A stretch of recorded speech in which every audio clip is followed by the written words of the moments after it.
You are watching Al Jazeera, bringing you breaking news out of Iran, where air defences have been activated and explosions are heard in the capital, Tehran. Iranian officials say explosions were also heard in the vicinity of Qeshm Island and in the port city of Bandar Abbas. These developments follow earlier reports by state television that the Iranian military fired missiles at what it calls, quote, the enemy's aggressive units in the vicinity of the Strait of Hormuz. Tehran is saying its response comes after the US military fired on and disabled the Iranian-flagged Hasna tanker on Wednesday. Well, let's head straight to Tehran and speak to Almigdad Al-Ruhaid. Almigdad, firstly, given all of these reports that are coming in, the triggering of air defences in Tehran, further explosions in the south, not to mention activity in the Strait of Hormuz, bring us up to speed. Yeah, well, definitely the most escalation over in the Strait of Hormuz. The explosions here in Qeshm Island, in the Bandar Abbas city, in the Bahman Piers commercial section, and it's appeared that they are an escalation in the Strait of Hormuz because what we have now, a report is circulated here, and local media, Tasnim news agency, is speaking about the United States destroyers attempt to pass through the Strait of Hormuz, and also citing state media for informed military sources speaking about that they are what he called an aggression from the United States invasion, trying to attack an Iranian tanker, and that met by a heavy response from the IRGC Navy and the armed forces there. They are saying that we target the destroyer by drones, suicide drones, and also missile, and there is an explosions here near the vicinity of Strait of Hormuz. And we do know that Strait of Hormuz has been one of the main battleground over the 72 hours when the United States President announced the Operation Freedom to open the strait by force, and then right now we are seeing that United States destroyer and vessels attempt to cross that strategic waterway to toward the Gulf of Aden, and the response from the IRGC Navy is clear that not allowed them to move through that strategic waterway, and at the same time they are speaking about Iranian oil tanker have been hit by what they call the aggression from the United States Navy. So this the latest here came from Iranian media, so whether it's a state media or local media, and we do know that the Strait of Hormuz have been one of the main sticking point in negotiating table. They are the Iranian here officials speaking about their rights on controlling that strategic choke point, and also we know that there is a new mechanism to moving through that waterway. You have to contact the IRGC Navy, the authorities of Persian Gulf, and also you have to have a permit to transit safely through that strategic waterway. And yet we don't have more details about whether they're going to be more escalation or the confrontation end up here, and we will keep an eye on what will happen in the next hour. Okay, Almigdad, you are in the capital, Tehran. While we are speaking to you, we are seeing some recent pictures that arrived into us of flashes in the sky. They look like interceptions, possibly over Tehran. There are reports on Iranian state media of loud blasts heard over the capital, of air raid sirens sounding. Is this something that you are aware of where you are in the city?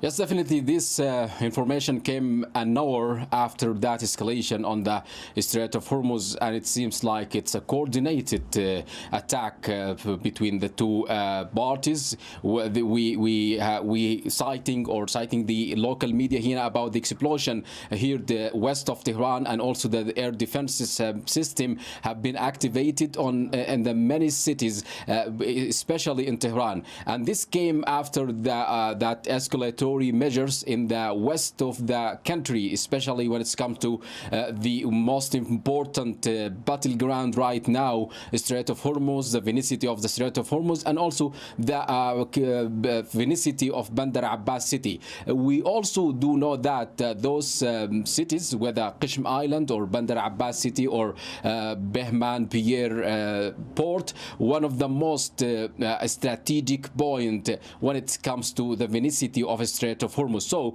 we expect more might happen in the next hour, but we also do know that two sides open to settle down or cool down, because we do know that there is a parallel path for negotiation. We do know that there are sometimes breakthrough between the two parties when it comes to negotiation and concession, and we do know that the American right now are waiting for a response from the Iranian when it comes to the 14-point plan that proposed to the United States over the past few days. So this escalatory measures in the past 2 hours might let us be more to war, closer to war, rather than a breakthrough or peace or the ceasefire that extended by the United States, or more deadlock in front of us. OK, Almigdad, we will, of course, be back with you should things develop there in Tehran, or indeed we get more information about this latest upsurge in military activity in Iran. Let's go to Kimberly Halkett, though. She's live at the White House for us. Kimberly, so you heard Almigdad there talking about this sudden spiral, this sudden escalation in multiple locations in Iran.